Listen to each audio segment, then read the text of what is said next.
कहते हैं ना, जंतर मंतर से आपको रियासत का दर्जा नहीं मिलेगा।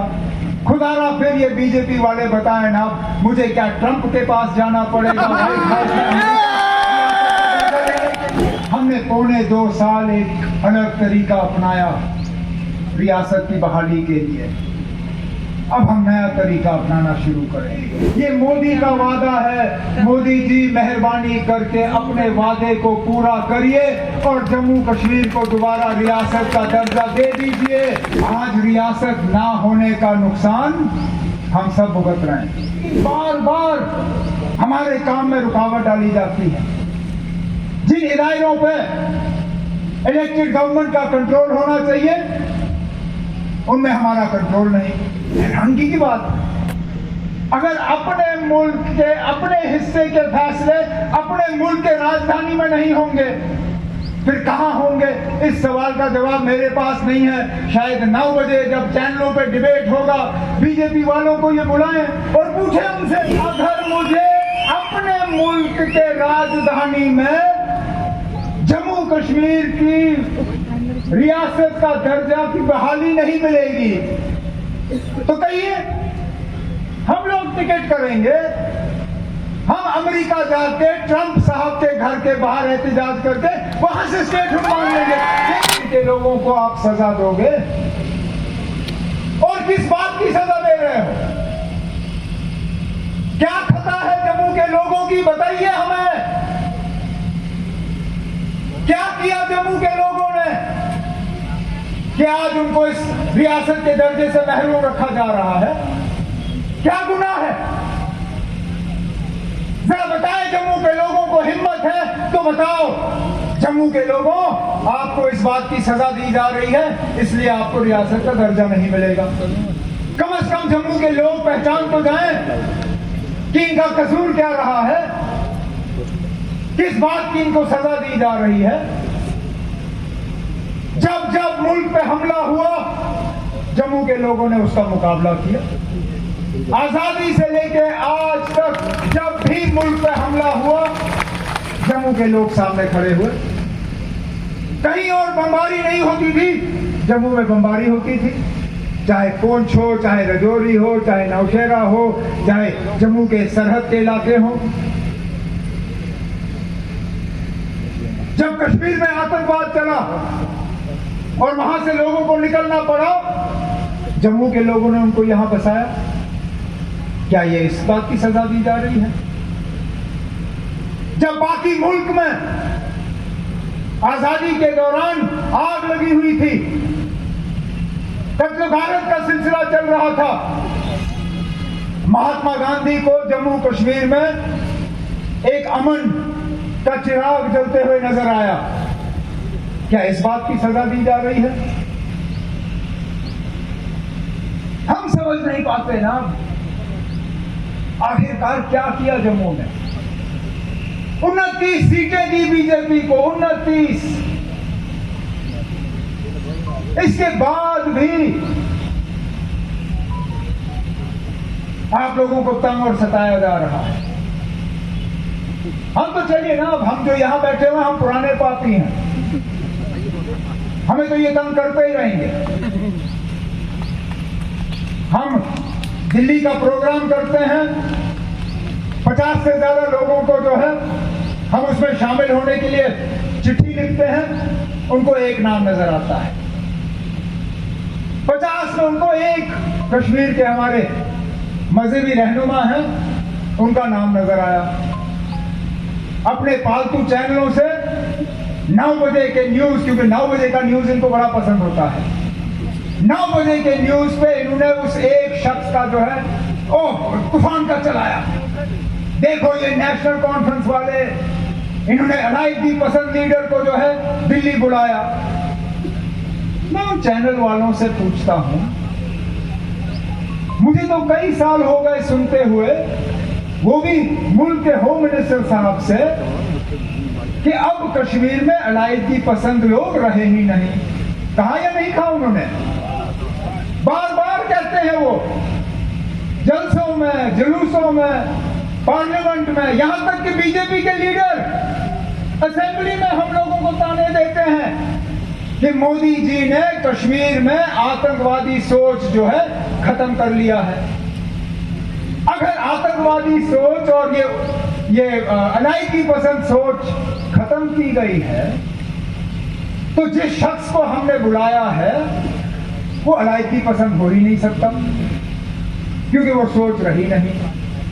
और अगर वो अलायकी पसंद सोच रखने वाला शख्स है तो फिर आप ये कह रहे हो कि वजीर आजम साहब और होम मिनिस्टर साहब ने मुल्क को झूठ बोला।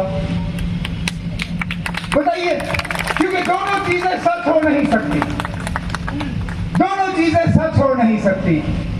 या वो लीडर वाकई अलायकी पसंद है, फिर बीजेपी वालों ने मुल्क को झूठ बोला, या फिर कश्मीर में अलायकी पसंद सोच रखने वाला कोई है नहीं और ये मीडिया वाले लोगों को धोखा दे रहे हैं। बताइए इसमें सच कौन सा है? क्योंकि तीसरा सच इसमें कोई हो नहीं सकता। और ये प्रोग्रामें रचाई जाती हैं सिर्फ और सिर्फ नेशनल कॉन्फ्रेंस के इस प्रोग्राम को कमजोर करने के लिए। लेकिन आज इस अलीशान जलसे से मरकजी हुकूमत को पता चल गया है कि जम्मू कश्मीर में रियासत के दर्जे का वापसी, इस पे लोग खामोश नहीं रहेंगे। ये सिर्फ उमर अब्दुल्ला की बात नहीं है जो ताना हम मुझे मिलता है। कहा जाता है कि मैं ये रियासत अपने लिए ले रहा हूं, जैसे सिर्फ मेरे इर्द गिर्द रियासत बनेगी। आप लोग यूटी में रहोगे, लेकिन जहां मेरे कदम पड़ेंगे उस मौके के लिए जो है मेरे आसपास रियासत होगी। कैसे? आज रियासत ना होने का नुकसान हम सब भुगत रहे हैं। जिस रफ्तार से तरक्की होनी चाहिए नहीं हो रही है। हम यूटी में जितना कर सकते हैं हम कर रहे हैं, चाहे वो बजट के हवाले से हो, डेवलपमेंट के लिहाज से हो, एमएलए को और मजबूत करने के लिहाज से हो, हर लिहाज से हमारी कोशिश है कि तरक्की का एक नया जाल यहां बिछे। लेकिन बार बार हमारे काम में रुकावट डाली जाती है।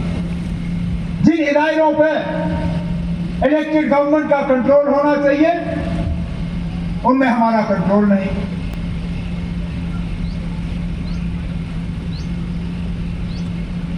इसलिए हमने ये तय किया कि 1.25 साल बहुत ज्यादा वक्त है मरकज की हुकूमत को देने के लिए। हमने 1.25 साल एक अलग तरीका अपनाया रियासत की बहाली के लिए। अब हम नया तरीका अपनाना शुरू करेंगे और उसकी शुरुआत 20 जुलाई से होगी, जब हम दिल्ली में बैठ के अपने रियासत की बहाली का नारा जो है वहां पे बुलंद करेंगे। अब ये लोग कहते हैं, अब ये पहले तो कहते थे कि रियासत का दर्जा आपको असेंबली से नहीं मिलेगा, ठीक। फिर हमने सड़कों पर बात करना शुरू किया। फिर कहते थे अब आपको जम्मू कश्मीर में बात करके ये मिलेगा नहीं, ठीक। अब हम जंतर मंतर जा रहे हैं। अब ये हमें कहते ना जंतर मंतर से आपको रियासत का दर्जा नहीं मिलेगा। खुदारा फिर ये बीजेपी वाले बताएं ना, मुझे क्या ट्रंप के पास जाना पड़ेगा व्हाइट हाउस में लेने के लिए? अगर मुझे अपने मुल्क के राजधानी में जम्मू कश्मीर की रियासत का दर्जा की बहाली नहीं मिलेगी तो कहिए हम लोग टिकट करेंगे, हम अमेरिका जाके ट्रंप साहब के घर के बाहर एहतजाज करके वहां से स्टेटहुड मांग लेंगे। अगर हमारी कार वहां से बजती है तो बताओ, क्योंकि हमने तो नहीं सोचा था कहीं और जाने का। आप लोग कह रहे हो कि जंतर मंतर से नहीं मिलेगा, आप लोग कह रहे हो कि पार्लियामेंट के पहले दिन एहतजाज करने से नहीं मिलेगा। हैरानगी की बात, अगर अपने मुल्क के अपने हिस्से के फैसले अपने मुल्क के राजधानी में नहीं होंगे फिर कहां होंगे? इस सवाल का जवाब मेरे पास नहीं है। शायद 9 बजे जब चैनलों पे डिबेट होगा, बीजेपी वालों को ये बुलाएं और पूछें उनसे, जनाब अगर इन लोगों को जनता मंत्र से अगर स्टेटहुड नहीं मिलेगा तो बताइए ना कहां से ये स्टेटहुड ला सकते हैं। हम भी पहचान जाएंगे, हम भी समझ जाएंगे, लेकिन तब तक हम अपने ही मुल्क के राजधानी में दरवाजे खटखटाएंगे, हम अपने ही मुल्क के राजधानी में एहतजाज का प्रोग्राम रखेंगे, हम अपने ही मुल्क के लीडरों से कहेंगे कि जो वादे आपने लोगों के साथ किए, जो सबसे बड़ा वादा आपने रियासत की बहाली का किया, जो आपने कहा कि इसमें अब देरी नहीं होगी, ये मोदी का वादा है। मोदी जी मेहरबानी करके अपने वादे को पूरा करिए और जम्मू कश्मीर को दोबारा रियासत का दर्जा दे दीजिए, दे दीजिए।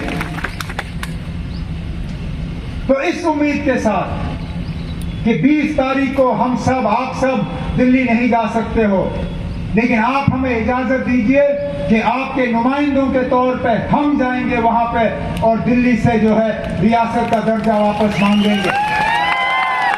अगर आप इस बात के लिए तैयार हो कि आपके नुमाइंदे बन के हम दिल्ली जाके आपके लिए रियासत मांगेंगे, अपने हाथ ऊपर करके कहिए जरूर। बस इसी बात की हमें इजाजत चाहिए थी, यही इजाजत मांगने मैं यहाँ श्रीनगर से सुबह 6 बजे निकल के आया हूँ।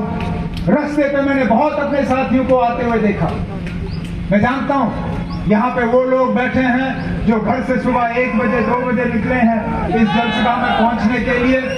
मैं आप सब दोस्तों का और साथियों का दिल की गहराइयों से शुक्रिया करता हूं कि दूर दराज इलाकों से आप आए, आपने इस जलसे को कामयाब किया। मैं आपको यकीन दिलाता हूं कि आपका जो भरोसा हम पे है, आपने जो यकीन हम पे किया हुआ है, इसको हम नजरअंदाज नहीं करेंगे। आपके साथ धोखा नहीं होगा, आपके साथ किए हुए वादे इंशाल्लाह हम पूरा करेंगे। एक बार फिर आप सबका शुक्रिया करते हुए आपसे इजाजत चाहता हूँ। बहुत बहुत शुक्रिया। अस्सलाम वालेकुम।